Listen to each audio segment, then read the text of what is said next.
କ'ଣ ଆପଣ ମଧ୍ୟ ଖରା ଦିନରେ କମ୍ପୋଷ୍ଟିଂ ମେଥଡ଼ରେ ଛତୁ ବ୍ୟାଟ୍ ପକାଉଛନ୍ତି? ପ୍ରପର୍ ପ୍ରେସଚରାଇଜେସନ୍ କରି ଜୀବାଣୁମୁକ୍ତ କରି ବ୍ୟାଟ୍କୁ ଓପନ୍ କରି ଶୁଖାଉଛନ୍ତି, ତାହେଲେ ମଧ୍ୟ କ'ଣ ଆପଣଙ୍କ ବ୍ୟାଟ୍ରେ ଇନକ୍ୟାପ୍ ମସରୁମ୍ ଆସୁଛି? ତାହେଲେ ଆଜି ଆମେ ଜାଣିବା କି କେଉଁ କାରଣ ଯୋଗୁଁ ଆମ ମସରୁମ୍ ବ୍ୟାଟ୍ରେ ଇନକ୍ୟାପ୍ ମସରୁମ୍ ଆସୁଛି ଏବଂ ତା'ର ସମାଧାନ କ'ଣ। ଆମେ ଯେଉଁ ଜମ୍ବୋ ବ୍ୟାଟ୍ ପ୍ରସ୍ତୁତ କରିଥିଲା ସେଥିରେ ଦେଖନ୍ତୁ ଗୁଡ଼ାଏ ଇନକ୍ୟାପ୍ ମସରୁମ୍ ଆସିଛି। ଏହାର କାରଣ ହାଇ ଟେମ୍ପରେଚର୍।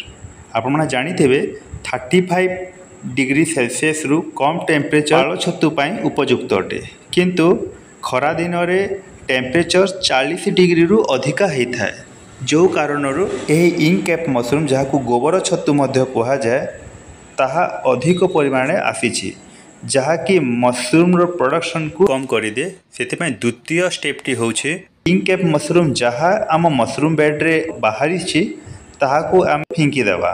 ସେଥିରେ କ'ଣ ହେବ, ଆମ ଯେଉଁ ଖାଦ୍ୟ ପଦାର୍ଥ ଆମ ମସରୁମ୍ ବେଡ଼୍ରେ ପକାଇଛୁ ତାହା ଯେପରି ନଷ୍ଟ ନ ହୁଏ। ଆମ ତୃତୀୟ ଷ୍ଟେପ୍ଟି ହେଉଛି ଆମ ମସରୁମ୍ ରୁମ୍ର ବାହାର ପଟେ ଏବଂ ଭିତର ପଟେ ଭଲ ଭାବରେ ପାଣିରେ ଧୋଇଦେବା।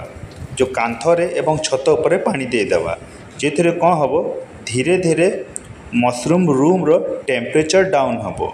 ତା ସହ ମସରୁମ୍ ବେଡ଼୍ ଯେଉଁ ଆମେ ପକାଇଛୁ, ଯେଉଁ ପୋଲୋଥିନ୍ ଅଛି, ମନେ ରଖନ୍ତୁ ପୋଲୋଥିନ୍ର ଉପରେ କେବଳ ଆମେ ପାଣି ସ୍ପ୍ରିଙ୍କଲ୍ କରିବା, ଯାହାଫଳରେ ମସରୁମ୍ ବେଡ଼୍ର ମଧ୍ୟ ଟେମ୍ପରେଚର୍ କମ୍ ହେବ।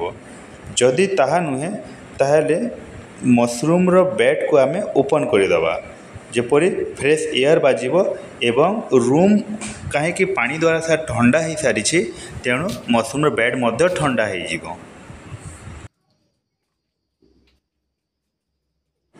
ବେଳେବେଳେ ଆମ ମସରୁମ୍ ବେଡ଼୍ରେ ଅଧିକା ପାଣି ରହିଯାଇଥାଏ, କାରଣ ଆମେ କମ୍ପୋଷ୍ଟିଂ ମେଥଡ଼ରେ କରୁଛୁ, ନ କରିଲେ ମଧ୍ୟ ଅଧିକ ପାଣି ରହିଯାଇଥାଏ। ସେଥିପାଇଁ ଆମେ ମସରୁମ୍ ବେଡ଼୍କୁ ସମ୍ଭବତଃ ସକାଳେ ଏବଂ ସଞ୍ଜବେଳେ ଗୋଟେ ଘଣ୍ଟା 1.5-2 ଘଣ୍ଟା କରି ଏମିତି ଖୋଲିବା, କି ମସରୁମ୍ ବେଡ଼୍ଟି ଶୁଖିଯିବ ଏବଂ ଇନକ୍ୟାପ୍ ମସରୁମ୍ ଯେପରି ଆଉ ଆସିବ ନାହିଁ। ଦେଖନ୍ତୁ ଆମେମାନେ ଯେଉଁ ନେକ୍ସଟ ପ୍ରୋସେସ୍ ଅବଲମ୍ବନ କରିଛୁ, ତା ଉପରେ ଆମେ ବେସନ, ଚୋକଡ଼ର ଆଉ ଅଟାର ଯେଉଁ ପାଉଡ଼ର ଅଛି ତାହାକୁ ଛିଞ୍ଚି ଦେଉଛୁ, ଯାହାଫଳରେ ଏହା ଉପର ଲେୟର୍ରେ ଯାହା ମଧ୍ୟ ଏକ୍ସଟ୍ରା ମଏଶ୍ଚର୍ ଅଛି ତାହାକୁ ଟାଣି ନେବ ଏବଂ ମାଇସିଲିୟମ୍କୁ ମଧ୍ୟ ଭଲ ଭାବରେ ରନ୍ କରିବା ପାଇଁ ସହଯୋଗ ହେବ।